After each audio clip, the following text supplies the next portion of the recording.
राजकीय ठाण्याच्या राजकीय, सामाजिक आणि सांस्कृतिक घडामोडींचं वर्तमान चित्र दाखवणाऱ्या ठाणे वर्तमानमध्ये मी नितीन बोरसे आपलं पुन्हा एकदा हार्दिक स्वागत करतो. सादर करीत आहोत आजच्या ठळक बातम्या. ठाणे शहरामध्ये 1949 साली सुरू झालेल्या विद्यासागर एज्युकेशन सोसायटीच्या शाळेला आता तब्बल 75 वर्ष पूर्ण होत आहेत. 75 वर्ष पूर्ण होत असल्याच्या निमित्ताने काल विद्यार्थी आणि पालकांच्या एका मेळाव्याचं आयोजन करण्यात आलं होतं. या मेळाव्यामध्ये मोठ्या संख्येने माजी विद्यार्थी देश-विदेशातून सहभागी झाले होते. जवळपास 500 विद्यार्थी आणि पालक या संपूर्ण कार्यक्रमात सहभागी झाल्याची माहिती संस्थेच्या अध्यक्षा वीणा भाटिया यांनी दिल्या. स्वतः वीणा भाटिया या शाळेमध्ये शिक्षिका म्हणून होत्या. आता त्या या शाळेच्या अध्यक्षा म्हणून कामगिरी बजावत आहेत. 1949 साली सुरू झालेली ही शाळा सुरुवातीला सिंधी शाळा होती, मात्र आता ती हिंदी शाळा म्हणून चांगलीच नावारूपाला आली आहे. संपूर्णपणे शासकीय अनुदानावर ही शाळा चालते. मात्र आता या शाळेची इमारत जीर्ण झाली आहे, जुनी झाली आहे.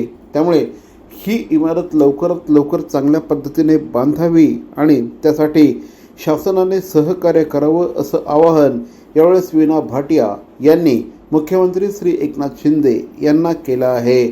मुख्यमंत्री एकनाथ शिंदे यांचं कायम संस्थेला सहकार्य असतं. मात्र आता शाळेच्या इमारतीसाठी शासकीय दरबारी लवकरात लवकर निर्णय घेऊन या शाळेचा प्रश्न मार्गी लागला पाहिजे असं मत देखील यावेळेस वीणा भाटिया यांनी ठाणे वर्तमानशी बोलताना व्यक्त केलं.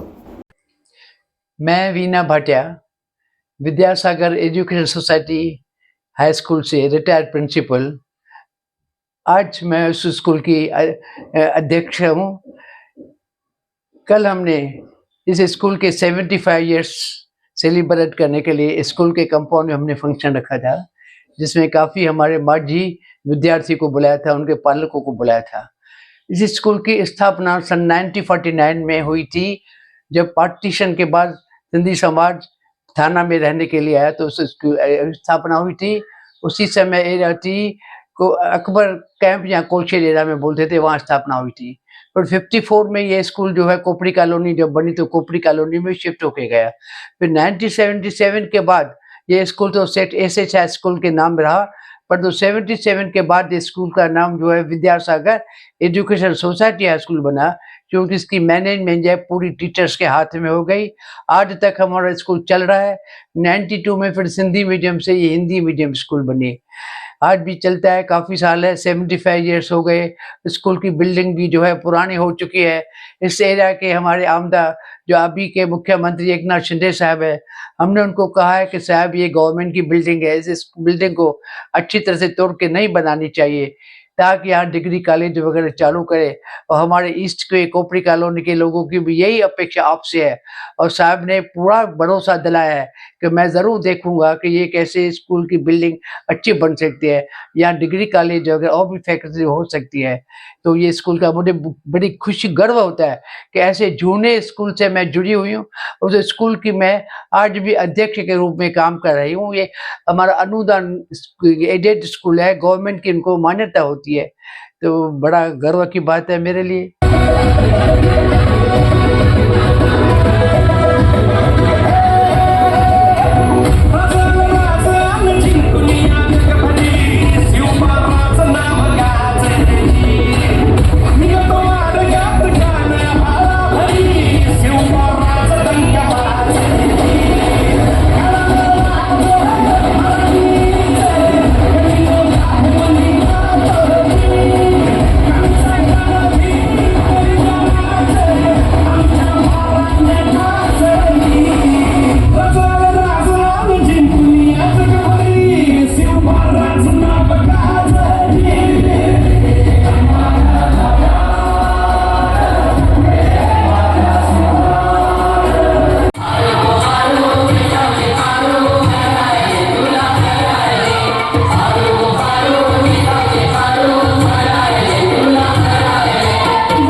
राष्ट्रवादी काँग्रेस पक्ष शरदचंद्र पवार या पक्षाला निवडणूक आयोगाने तुतारी हे चिन्ह दिलं आहे. त्याबद्दल डॉक्टर जितेंद्र आव्हाड यांच्या मार्गदर्शनाखाली कार्यकर्त्यांनी जोरदार जल्लोष केला. गुरुवारी केंद्रीय निवडणूक आयोगाने राष्ट्रवादी काँग्रेस पक्ष शरदचंद्र पवार या पक्षाला तुतारी हे चिन्ह दिलं. तुतारी हे चिन्ह मिळाल्यानंतर कार्यकर्त्यांमध्ये उत्साह संचारला आहे. यावेळेस कार्यालयामध्ये कार्यकर्त्यांनी एकत्र येऊन जल्लोष साजरा केला. छत्रपती शिवाजी महाराजांच्या प्रतिमेला यावेळी जिल्हाध्यक्ष सुहास देसाई, महिला अध्यक्ष सुजाताताई घाग यांनी पुष्पहार अर्पण करून महाराजांचे आशीर्वाद घेतले. या प्रसंगी सुहास देसाई यांनी लढाईला निघाल्यावर आणि विजय झाल्यानंतर तुतारी वाजवण्याची ऐतिहासिक रीत महाराष्ट्रात आहे. आता तुतारी हे चिन्ह मिळालं असल्याने आम्ही रणशिंग फुंकत आहोत असं देखील सुहास देसाई यांनी सांगितलं. आज आम्हाला एकच माहिती आहे, आमची निष्ठा शरद पवार, आमचं चिन्ह शरद पवार आणि आमचे लढाईचे सरसेनापती शरद पवार. त्यामुळे चिन्ह आम्हाला कुठचंही असू दे, आम्हाला काय फरक नाही पडत. आम्हाला एकच पाहिजे, शरद पवार आमचे आहेत आणि मी शरद पवारचा सच्चा शिवसैनिक आहे. पण तुम्हाला आज मी सांगतो, हातात क्रांतीचे मशाल घेऊन आणि विजयाची तुतारी वाजवत आम्ही आजपासून निघाले आहोत. प्रत्येक सर्वसामान्य व्यक्तीचं स्वतःचं घर असावं हे स्वप्न असतं. हे शासन सर्वांच्या घराचं स्वप्न पूर्ण करणार आहे असं प्रतिपादन मुख्यमंत्री एकनाथ शिंदे यांनी कोकण गृहनिर्माण आणि क्षेत्र विकास मंडळ म्हाडा सदनिका सोडत 2023-24 कोकण विभागातील 5311 सदनिकांच्या विक्रीसाठी गडकरी रंगायतन नाट्यगृह येथे आयोजित संगणक सोडत कार्यक्रमात केलं. यावेळेस गृहनिर्माण मंत्री अतुल सावे, विधान परिषदेचे आमदार निरंजन डावखरे, आमदार संजय केळकर, जिल्हाधिकारी अशोक शिंगारे, म्हाडाचे उपाध्यक्ष तथा मुख्य कार्यकारी अधिकारी संजीव जायसवाल आदि यावेळेस उपस्थित होते. थाने शहर में कोकण मंडल की तरफ से आयोजित की गई ये जो लॉटरी थी उसकी अपन ने आज उसका सोडत निकाला है और मुझे कहते हुए बहुत ही आनंद हो रही है कि करीबन 5311 लोगों को आज का ये लॉटरी में उन्हें सक्सेसफुल रहा है, उनको घर मिल रहा है. करीबन 30,000 अर्ज़ हमें प्राप्त हुआ था इन घरों के लिए. जिन्हें घर मिला है उनको तो मैं अभिनंदन कर ही रहा हूँ, लेकिन जिन्हें घर नहीं मिला है मुझे पता है कि उनका भी उनके मन में कुछ निराशपन रहा होगा. मैं उनको इतना ही आश्वासन देना चाहूँगा कि बहुत ही जल्द हम वापस कोकण मंडल का और मुंबई मंडल का लॉटरी घोषित करेंगे. CP Goenka International School, nurturing talent at young age for scholastics, sports and performing arts in global perspective. Proud to have world toppers and country toppers in 10th standard Cambridge examinations. Ranked the best emerging school by the Times of India for personality over percentage. CP Goenka is the intelligent choice. सर्व नागरिकांना आवाहन करण्यात येत आहे की सध्या डासांमार्फत पसरणाऱ्या dengue या आजाराचा प्रसार रोखण्यासाठी प्रत्येकाने पुढील प्रमाणे कार्यवाही करावी. डेंग्यू आजार एडिस इजिप्ती हा डास चावल्याने होतो. या डासांची पैदास साचलेल्या किंवा साचवलेल्या स्वच्छ पाण्यामध्ये होते. 8 दिवसांपेक्षा जास्त दिवस पाणी उघडे व साचून राहिल्यास त्यात डास अंडी घालतात. अंड्यांच्या अळ्या तयार होऊन पुढे डास तयार होतात. यासाठी आपल्या घरातील पाणी साठे, उदाहरणार्थ बॅरल्स, पिंपे, टाक्या, हौद, रांजणे इत्यादी दर आठवड्याला रिकामे करून घासून पुसून कोरडे करून पुन्हा भरावे. 1 दिवस कोरडा दिवस म्हणून पाळावा. पाणी साठ्यांना घट्ट झाकणे बसवावीत किंवा जुनी साडी, चादर, धोतर यांनी बांधून झाकून ठेवावीत, म्हणजे डास त्यात जाऊन अंडी घालणार नाहीत. घराच्या गच्चीवर, आजूबाजूला, अंगणात कोठेही पाणी साचू देऊ नये. भंगार सामान उघड्यावर टाकू नये. उदाहरणार्थ टायर्स, प्लास्टिक सामान, कुंड्या, टाकाऊ वस्तू इत्यादी. अशा सामानात पावसाचे पाणी साठून त्यात डेंग्यूच्या डासांची पैदास होते. घरातील कूलर्स, फ्रीजच्या पाठीमागील ट्रे हे देखील वेळोवेळी कोरडे करावेत. लक्षात ठेवा, नुसत्या फवारणीने डास घनता कमी होत नाही, तर त्यासाठी डास पैदास ठिकाणे नष्ट करणे ही आपल्या सर्वांची जबाबदारी आहे. कोणताही ताप अंगावर न काढता जवळच्या शासकीय रुग्णालयात मोफत औषधोपचार घ्या. अशा प्रकारे नागरिकांनी सहकार्य केल्यास डेंग्यूचा प्रसार रोखणे सहज शक्य आहे.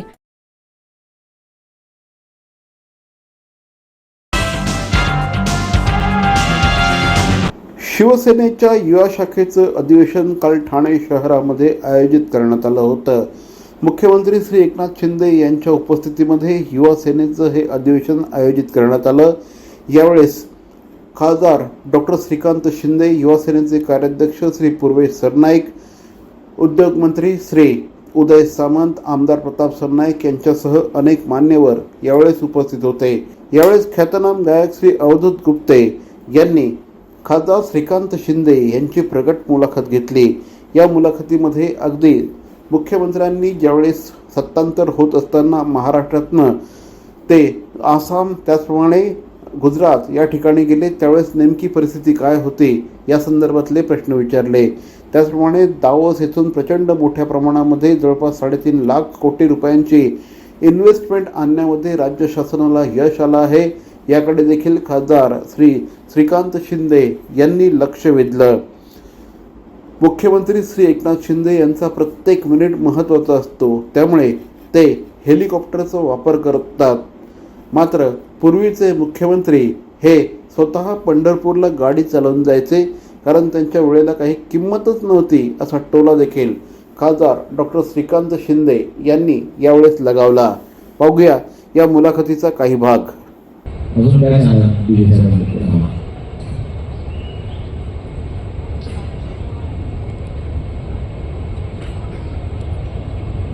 बीजेपीच्या साहेबांचं कसं म्हणजे म्हणाल होतं बीजेपी साहेबांचे बोलतात जेव्हा बीजेपी साहेब यायचे ते रुग्णामध्ये प्रवास करत होते. जवळून म्हणजे आज जसं शिंदे साहेब हातामध्ये जातात तसं बीजेपी साहेब जे तेव्हापासून जे आहे त्यांच्याच याच्यामध्ये घेतलेले शिंदे साहेब काही किस्से शिंदे साहेबांबद्दलचे की त्यांना शिंदे साहेबांना त्यांनी गाडी म्हणजे गाडी बरोबर ना सांगायचं गाडी कापायला लावली होती. पहिली गाडी जी आहे ती शिंदे साहेबांची मोठी होती, त्यांना ती कमी करायला लावली. शिंदे साहेबांमध्ये बीजेपी साहेबांनी सांगितलं की आता शूज घाल, तर शिंदे साहेब पहिले शूज घालायला लागले. अशा वेगवेगळ्या आणि शिंदे साहेबांनी आमच्या परिवाराला खूप आधार दिला. जेव्हा परिवारामध्ये घटना घडली तेव्हा शिंदे साहेब नसतं पाणी, तर आज आम्ही आणखी पोहोचू नसतो आणि आमचा परिवार देखील त्या ठिकाणी सावरला नसता. शिंदे साहेब जेव्हा भक्कमपणे शिंदे साहेबांच्या पाठीशी उभे राहिले आणि त्यांनी त्याच्यातून शिंदे साहेबांना शिंदे साहेब पूर्णपणे त्याच्यातून शिंदे साहेबांना बाहेर काढण्याचं काम जे आहे ते दिघे साहेबांनी केलं आणि आज त्यांना त्या ठिकाणी उभं करण्याचं काम शिंदे साहेब जे आहे ते मुख्यमंत्री झाले असते तर तेव्हा दिघे साहेबांनी जर त्यांना हात नसता दिला तर आज शिंदे साहेब जे त्या ठिकाणी त्या पदावर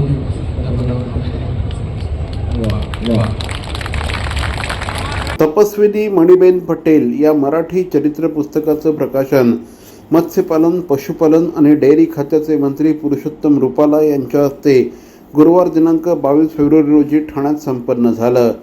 कार्यक्रमाचं आयोजन श्री कच्छ कड़वा पाटीदार समाज ठाणे, दीनदयाळ प्रेरणा केंद्र ठाणे आणि सृजन संपदा या 3 संस्थांनी एकत्रित येऊन केलं.